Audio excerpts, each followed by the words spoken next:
Technology is evolving faster and faster. Not surprising when you consider that today, more scientists are doing research than in all of history combined and using superior instruments and communication tools. New technologies like biogenetics, artificial intelligence, implants, and nanotechnology have advanced vastly in the past few decades.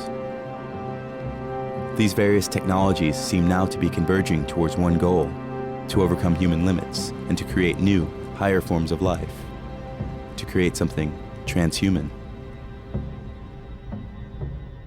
Robert Anton Wilson has been calculating this acceleration of knowledge.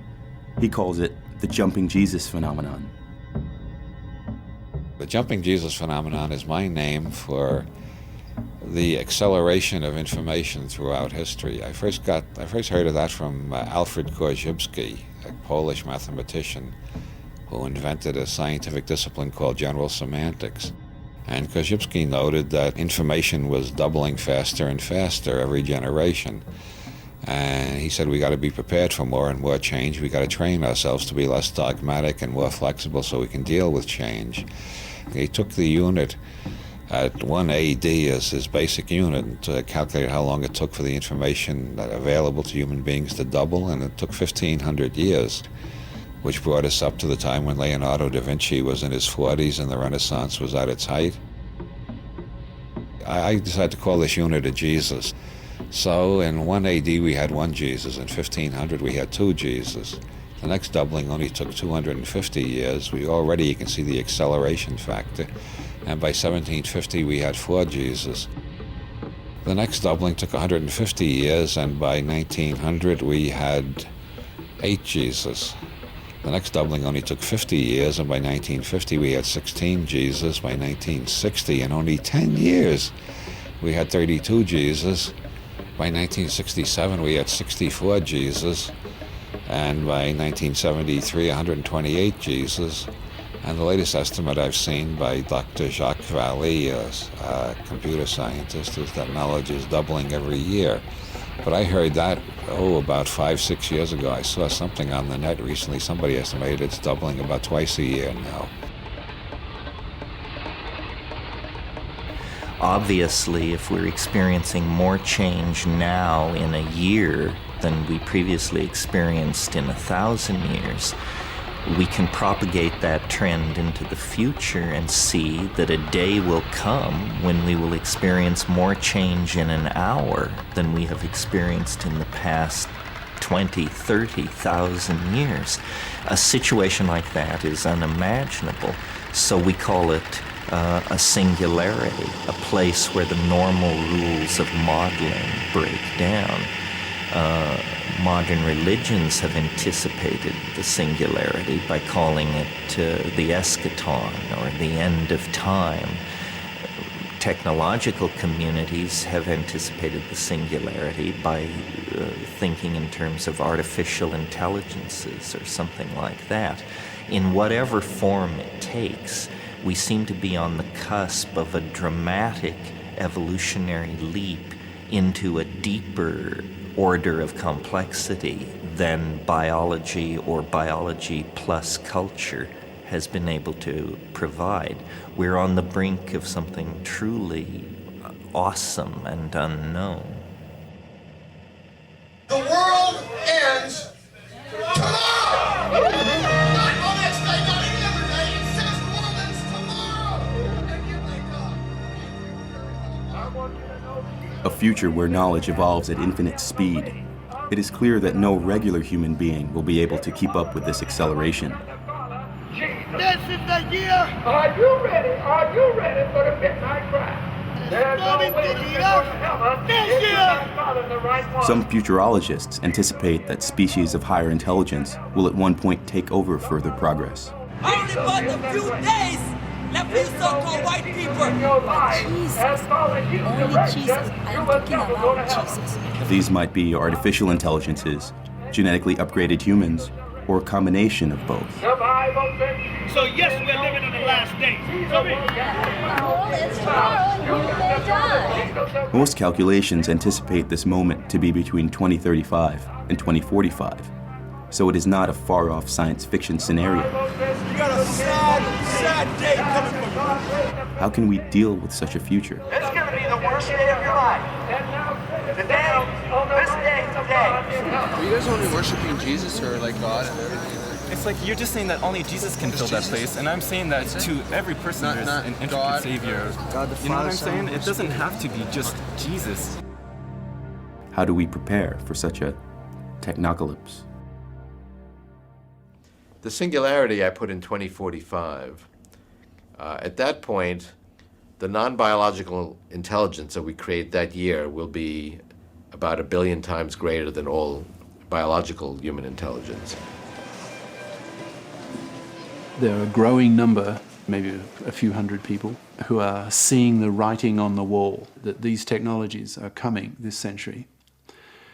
And they will allow humanity, if we, as human beings, as a species, if we choose, and it's a critical concept, if we choose, we could build godlike, massively intelligent machines with capacities, oh God, trillions of times above ours.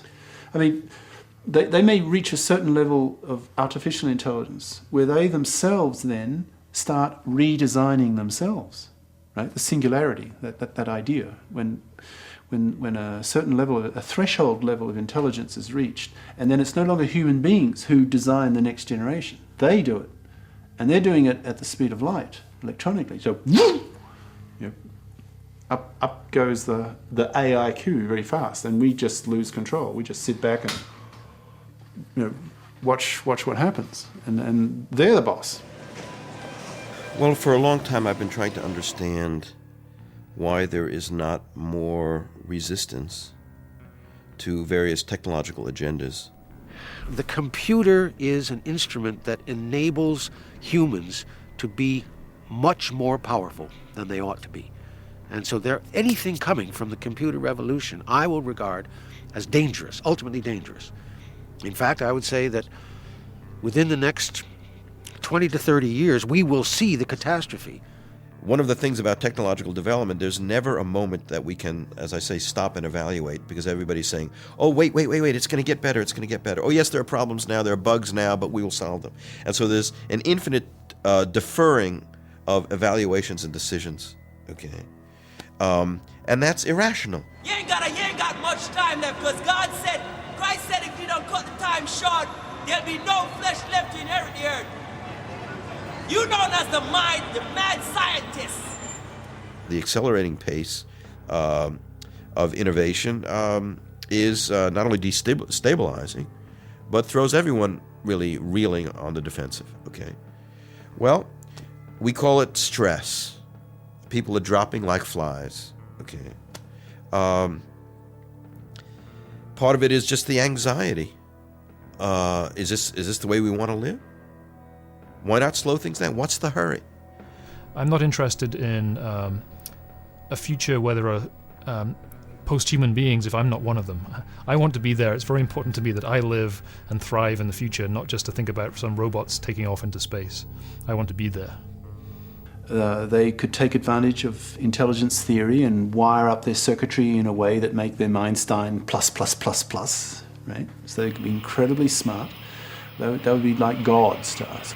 Human beings with our puny little brains.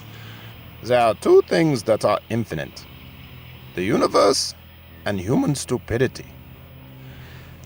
The human species is one that has a brain that's already too big.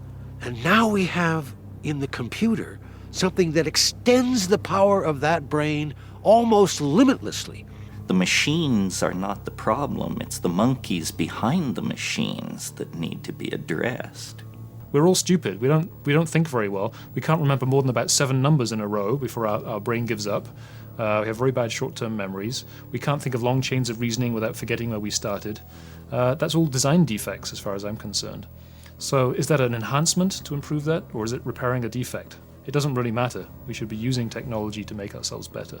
I am convinced that these technologists at MIT, in all their fancy laboratories up there and artificial intelligence, are correct when they say that the question in another 50 years will be, whether the machines want to keep us around as pets or not. Who is to say that for whatever reason, sometime in the future, those Artalics may decide, those human beings, the pests, right? They are so inferior to us. They get in the way. They're eating up our resources that we need, whatever, taking up our atoms that we need to go bigger and bigger and bigger. I don't worry, well, I do worry, but I'm not overly concerned about the possibility that they will race ahead of us and, if we're lucky, treat us as pets. I think more likely what's going to happen is that we will become increasingly integrated functionally with our technology, with our computers, with our robots. And rather than it being a them and us situation where they're the ruling class and we're the poor serfs underneath, I think we'll be much more integrated. Well, that is the most tricky question. Are we going to retain the monkey meat? Are we going to hang on to the body and through the body have a connection to the rest of animal nature? Or are we going to become disembodied streams of electrons moving in virtual realities that are contained entirely in circuitry?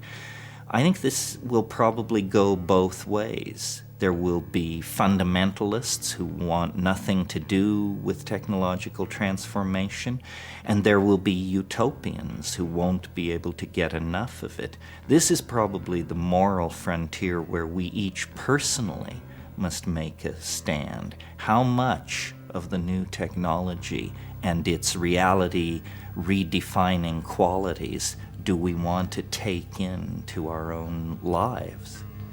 We will have cyborg bodies, we will have augmented bodies, we will automorph ourselves into whatever vehicle keeps us in existence for the longest period of time with the most pleasure, the least pain, and the most ease, the most elegance.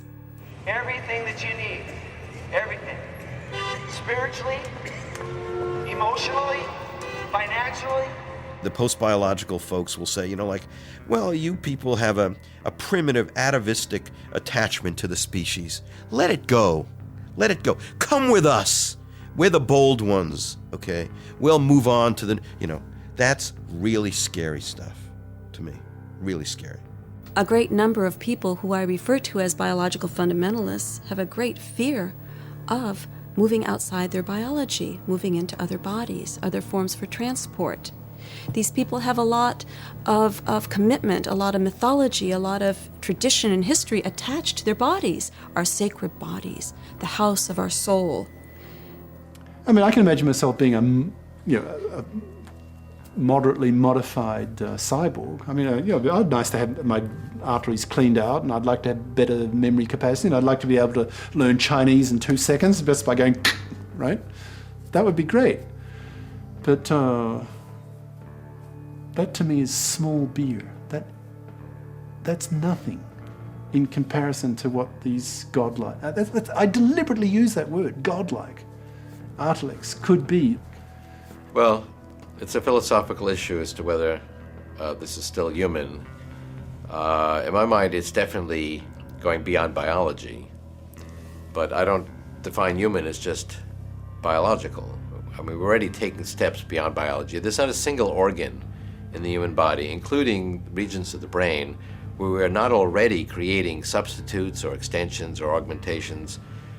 So if somebody has an artificial pancreas, are they not human? If they have a neural implant in their brain, are they not human? How about 2 neural implants? Or maybe you can have up to 10, then you're human, but 11, you're not human anymore. If you have these nanobots, blood cell-sized robots in the brain that actually have computers interacting with your biological neurons, is that still a human? Well, 1 nanobot's probably okay. How about 500 million nanobots? I don't know how people are going to stop this, although my hope is that when we effectively destroy half of human life on Earth through one technological mistake or another, or a combination of them, the diseases that we are allowing to come out now, or the poisons that we create, or the global warming, one or another of these things, destroy half the population on Earth. The other half will say, whoa, we've gone too far. What do we do now? Humanity will become extinct, but in the sense of a pseudo-extinction, in that it is clear that if we are going to be altering our own biology and transforming ourselves, that we are going to change, and we're going to change in enormous ways, in very unforeseen ways.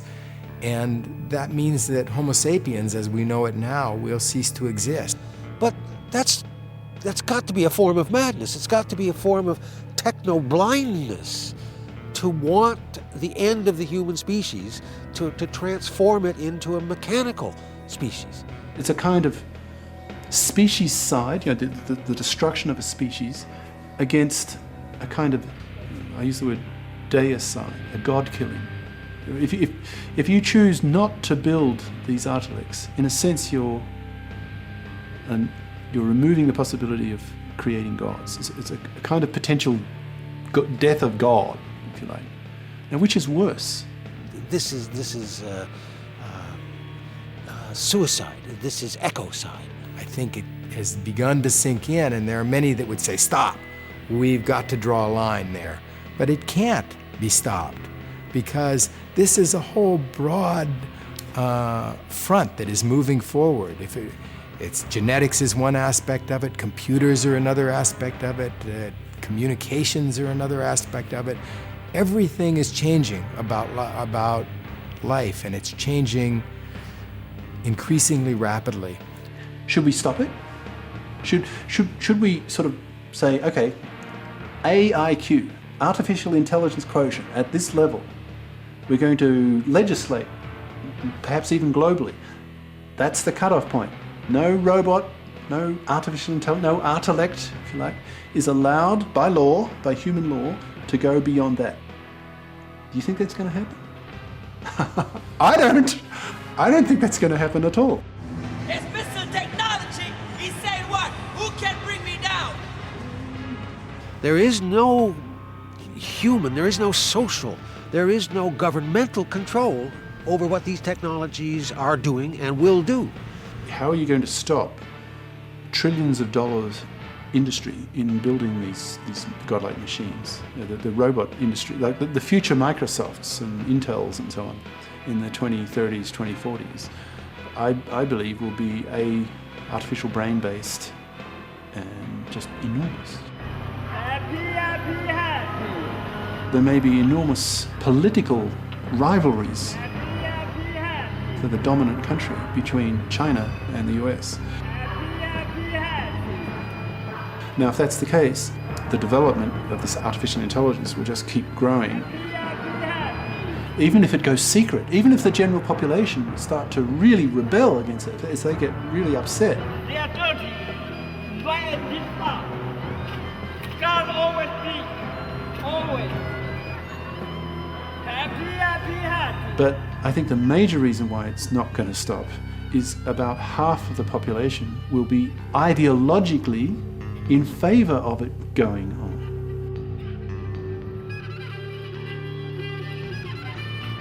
That's why the so-called white man put up himself as God, saying what?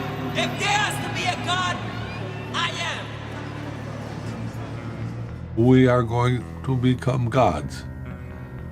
Period. If you don't like it, get off. You don't have to contribute. You don't have to participate. But if you're going to interfere with me becoming God, you're going to have big trouble. And we'll have warfare. For one group, you'd be building gods. It's just, you know, amazing. It's awe-inspiring. It's energizing, right? It's setting a goal for humanity. There's the whole universe out there, right? You know, the big picture. And on the other hand, the potential risk of seeing the whole human species annihilated by these superior creatures who could just... And you did what you wanted when you wanted, because you thought you were God. You tore down God's boundaries. You tore down God's rules, and you made up your own rules. The only way you can prevent me in this 50 year is to kill me. If you kill me, I'll kill you. I'm anticipating the most passionate war that has ever been. We're not talking about the survival of a tribe or a people or a country. We're talking about the survival of a whole species. So the passion levels will be extreme. I deserve hell. You deserve hell. You gotta see that you deserve the wrath and anger and vengeance. What I'm talking about is a renewed embrace of our existence. Okay? It's got problems, and it's finite, but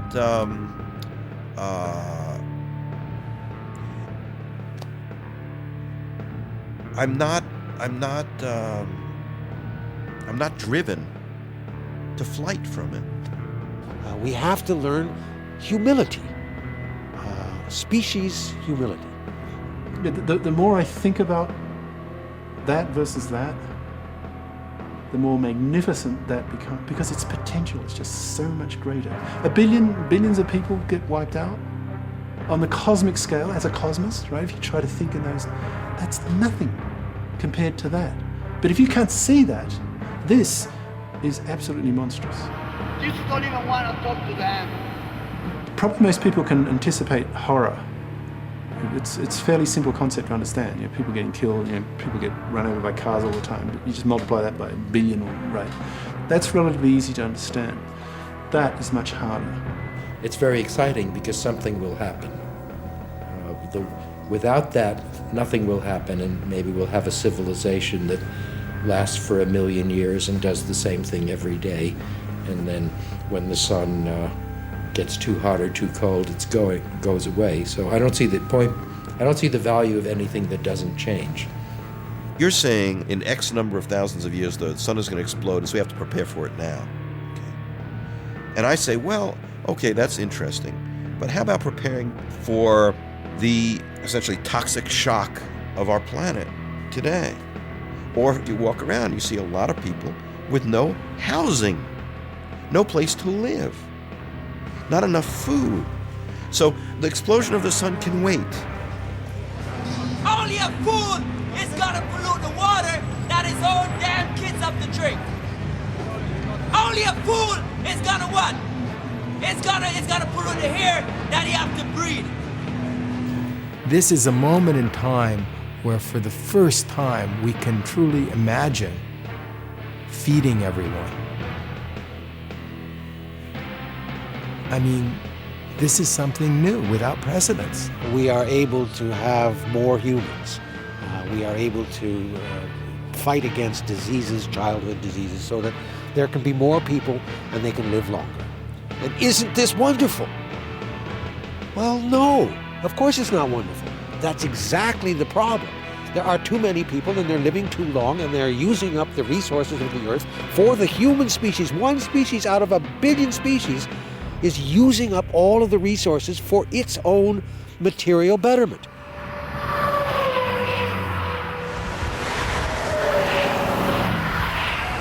Every moment that I speak, another species is being extinguished.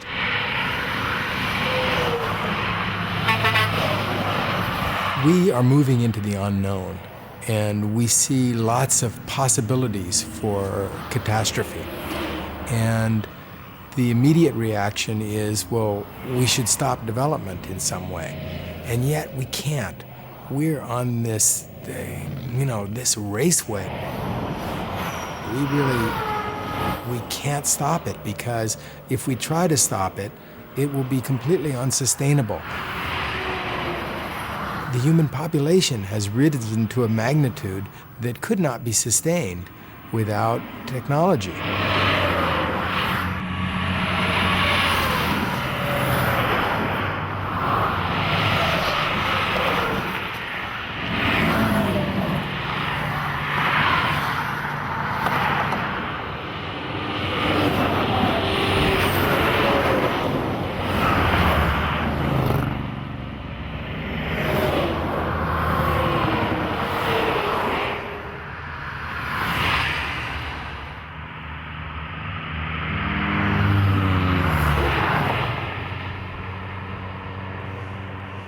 Well, I can tell them what we do now. We establish small communities with small technologies. It's very simple.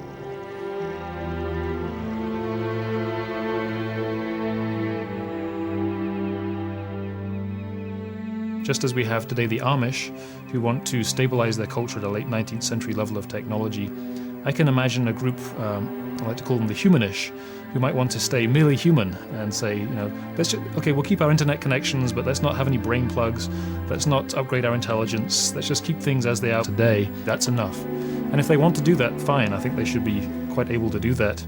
But most of us, I think, will see the advantages of living longer, getting smarter, refining our emotions and our personality. You can't go back and you can't stand still. If the thunder don't get you, then the lightning will.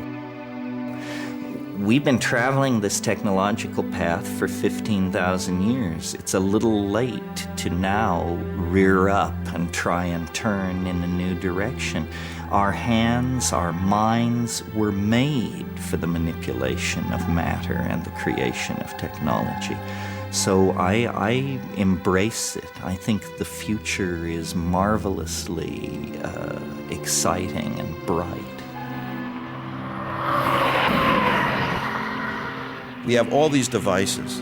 You're a technophobe, you're a Luddite, to silence and dismiss any and all criticism, not only as irrelevant and irrational, but also as irreverent. That if you're critical, you're not being reverent enough. Why is it one of my life goals to raise the alarm, to try to generate this debate?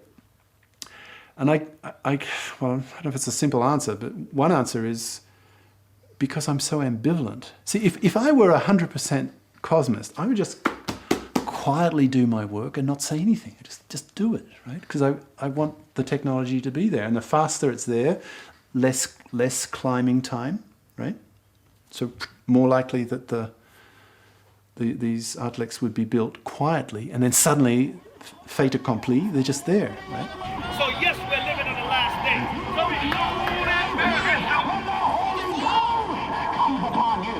I think we need to downplay the caution and move ahead faster. You think you got away with it? The debate will heat up and rage. There are consequences. Jesus is coming soon. Because we're living in the last days. And then people take side. When you do not want to listen to God, the great day of the Lord is near. And then you'll start getting assassinations What the Bible say? The great day of the Lord is near. and sabotage. You gonna cry out there. The great day of the Lord of Christ's second coming is what? Gigadeath. The worst war that we've ever seen. It's near, man. Don't you know? We have to grow up as a people, and the faster we do that, the better it will be for us all. Mr. Technology, God said, read it again. I just feel profoundly schizophrenic on this issue. I hope I'm not screaming. I don't want to scream. Torn. I just wanted to talk. Because it's so horrible and it's so magnificent. Sorry. The great day of the Lord is near. It is near.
I don't see that we are going to go back. You don't have that choice. That we're going to be able to stop this. Are we going to stop all this? Are we going to deny the creation of all this magnificence? You don't have that choice. All this incredible stuff? that may be coming in the future, And you don't even deserve it. that's a tragedy. That would be horrible if we did that. Hallelujah, that's what it's all about. They could go anywhere.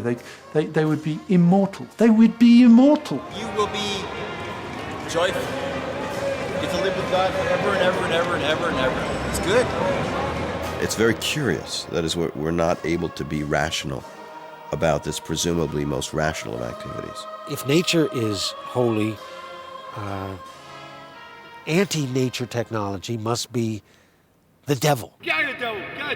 I got a message from God, you hear me? I got a message from God to give to y'all. All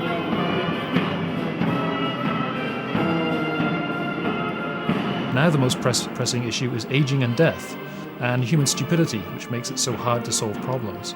So to me, now all the incentive is towards speeding up development. And it could come this very second, suddenly.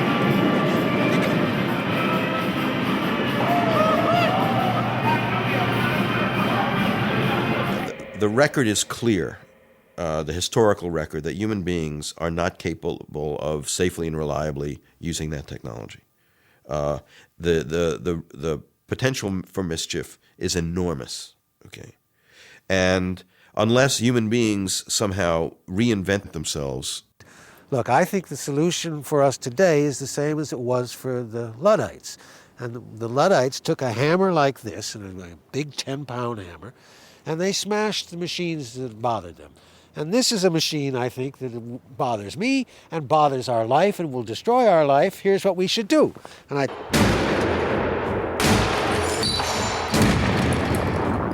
Since 1978, the Unabomber has struck 16 times, killing 3 people and injuring 23.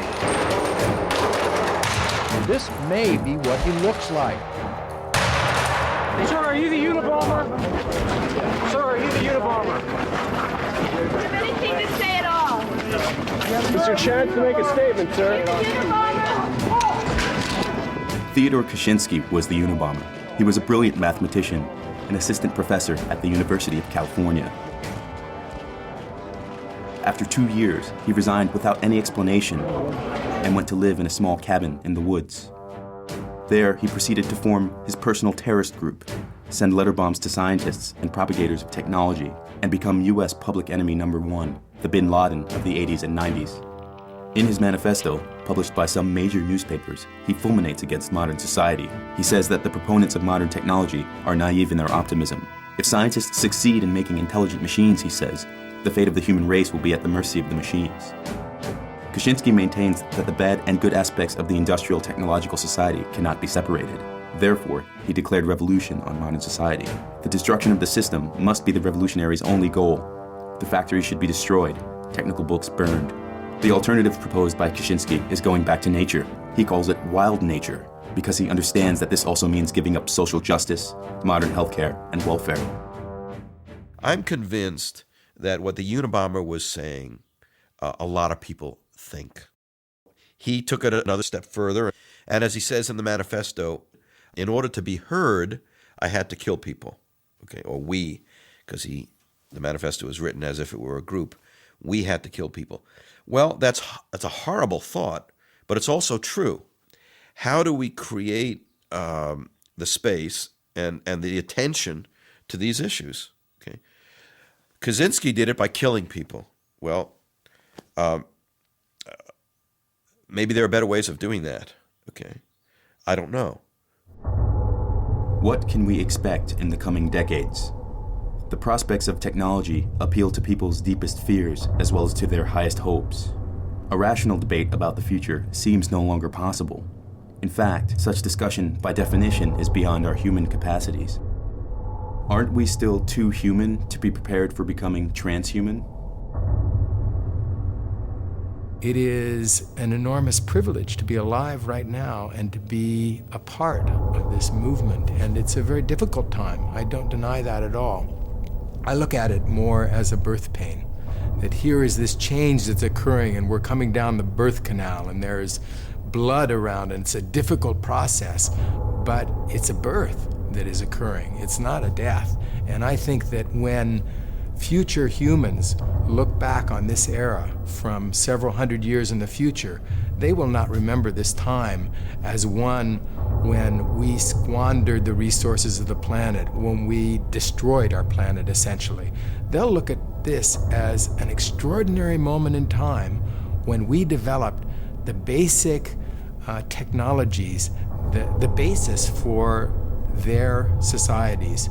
We developed genetic engineering, the ability to basically rework our own genetic blueprint, which is something unprecedented. It's never happened in 3.5 billion years of history. We began to move out into space. For 3.5 billion years, life, all of life, has been constrained to this thin film on the surface of the planet. And now, quite suddenly, in just an instant in time, we're moving out towards the universe. And the third thing that has occurred in our era is artificial intelligence, computers. Suddenly, non-living material is beginning to achieve a level of complexity that rivals that of life itself. So these are three things that are absolutely unprecedented in the history of life, and they're occurring now. And is it any surprise that this is something that is jarring and shaking up the environment and causing extinctions? This is going to provide the basis not just for the next 100 years, but for thousands of years, tens of thousands, if not millions of years. And I see a long future stretching out ahead. Some people are already preparing to become part of this transhuman era. One of them is Terence McKenna, an ethnobotanist who studied shamanism in the Amazons. According to McKenna, to get ready for a future life where we will live uploaded in computers, we must first prepare ourselves mentally. The best way to do so, he believes, is through the use of psychedelic drugs.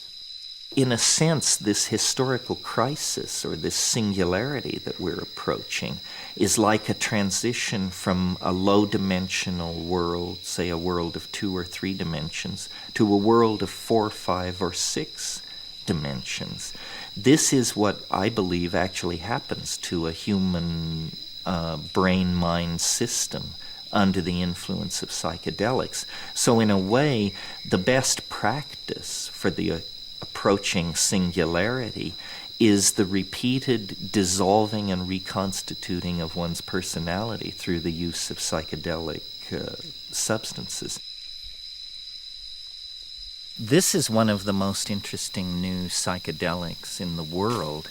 This is Salvia divinorum, and it is definitely one of the plants which will shape the next few decades of the new millennium. This is a coleus. It's ironic that these plants, which have been in our kitchens and in our windowsill flower beds for generations, turn out to contain psychoactive compounds as powerful as any known to science. These are not particularly interesting in terms of drugs, but they're certainly bizarre. When I take psychedelics, I always do it in a shamanic style, usually at night, usually alone, in nature if possible, and then I watch. I pay very close attention. I use my mind as an alchemical vessel for carrying out observations on the union of spirit, my personality, and matter, the physical matter of the substance that I'm ingesting. Nothing in human experience is as much like the singularity as a psychedelic experience. In a way, it's a microcosmic anticipation of this macrocosmic event in history. When we take psychedelics, we undergo a mini apocalypse, a mini revelation, and it positions us then for these larger events in the historical time stream. If you'd like to climb up here, we may. This is one of the most interesting plants in the garden. This is Psychotria viridis. This is the plant which causes the vision. When taken with ayahuasca, when taken as a liquid, the experience lasts about 4 to 6 hours. It's not as intense as smoking it. Smoking it is the most intense experience this side of the yawning grave.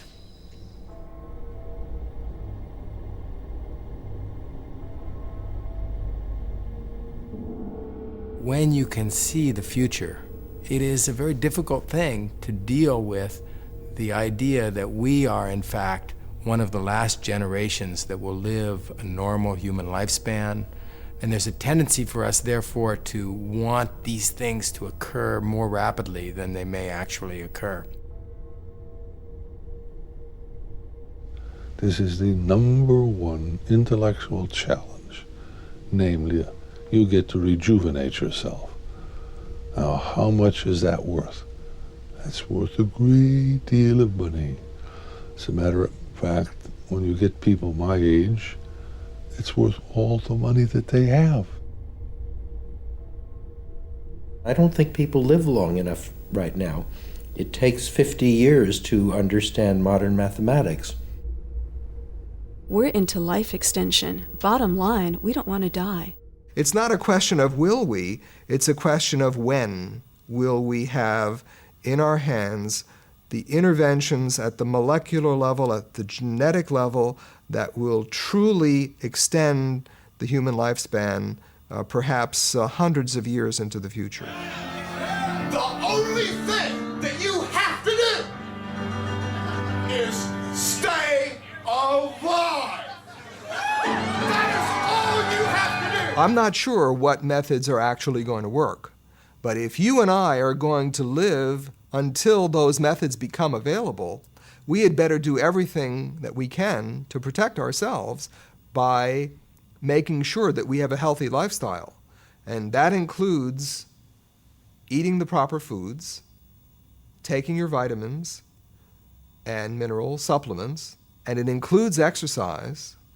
And everybody needs to have approximately a half hour a day of exercise, and stress reduction, because stress is another way that you can certainly reduce your lifespan. Doing those three things in different ways are a critical part of what I call the bridge plan, the plan or recommendations that you need to adopt in your life in order to bridge yourself from where you are now until the time in which all of these wonderful scientific medical interventions will become possible. Some people say, if we live for 1,000 years or even 200 years, we will have nothing to do, we will get bored, and it'll be pointless. And I say, well, first of all, how do we know? Maybe we'll get bored, maybe we won't. And if we do, we can always just stop taking the medicines, or we can, jump off a cliff or whatever. But no, how do we know? We should do the experiment. But the second thing that I say is, well, subjectively, if I look at myself, how could I possibly ever get bored of punting? I mean, what can be better? What can possibly be better in life than just strolling down the river with a beer in one hand and a pole in the other hand? I could live for 1,000,000 years and I would never get bored of doing this. Of course, some people will not be able to live long enough to benefit from these therapies. Some people who are already much older than me, for example, much older than you, have no chance, really. I am 42. I think I have some chance of living long enough to live forever, but I have a good chance that the science will go more slowly, and so it will not be good enough. So I think that anyone who is interested in living a long time should think very seriously about cryonic preservation. Here's our tanks. Cryonics. There's experimentation now with the possibility that a body might be frozen and revived. If the frozen traveler awakes, what will he find? The advance of science tempts us to speculate on the nature of the world which lies ahead. They told a little bit about the basic idea of cryonics, and it seemed like a great idea. I think it's pretty cool. Like, you die and you come back and you can see whatever happened in the future. For me, I feel like it's just a waste. Maybe I'm a woman, so that's the way. Cryonics is a procedure by which people are frozen shortly after death in the hopes that the information that is encoded in the brain will be usable in order to reconstitute the person sometime in the future.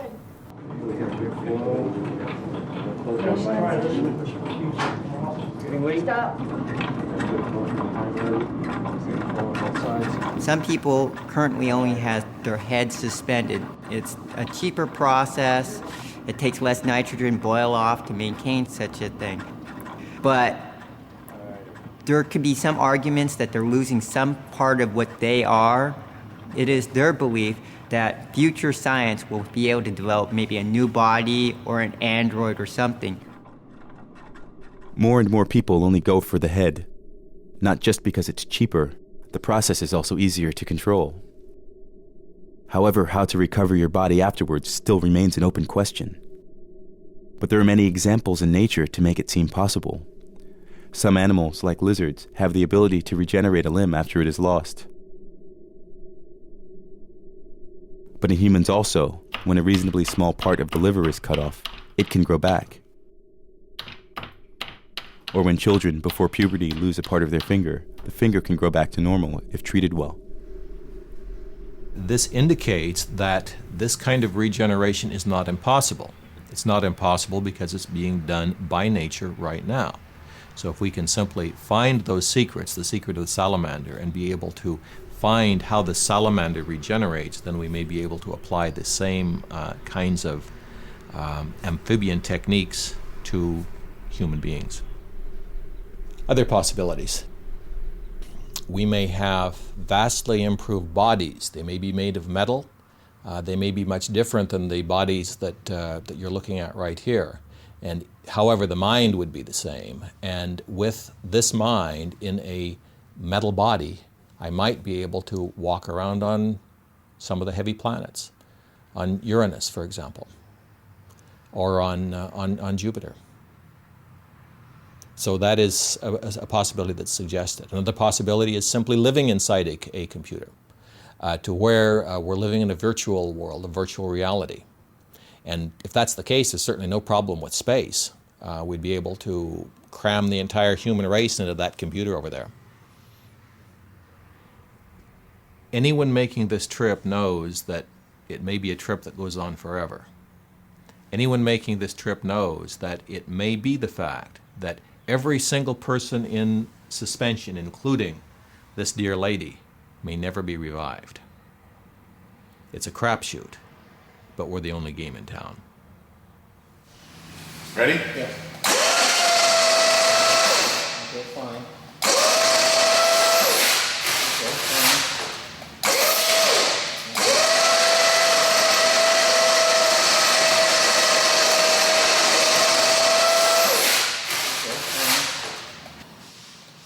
You guys are not going to get to see the very bottom tanks.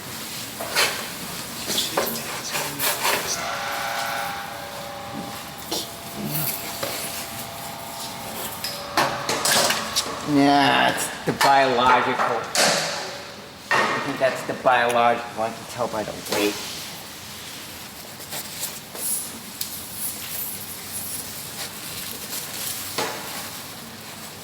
Yeah. Sorry. Not there. It seems obvious this is the way to go. Cryonics has some religious aspects in that our heaven, in a way, is the future, and our God, in a way, is technology.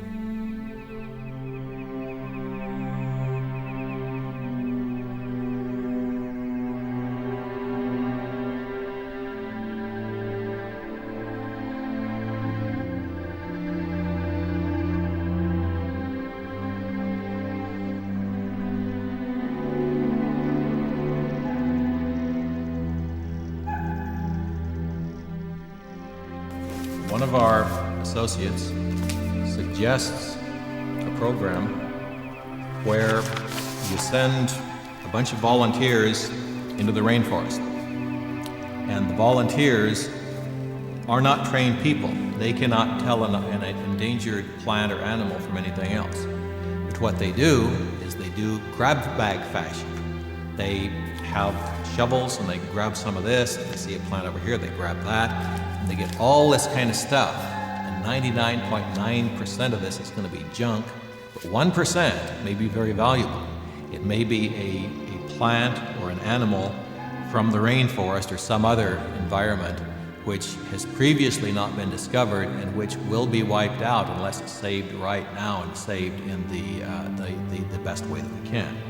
I would love to have whole ecosystems stored in some of the vaults that the American Cryonic Society is constructing in out-of-the-way places in order to time machine forward some of the library of life from the 20th century.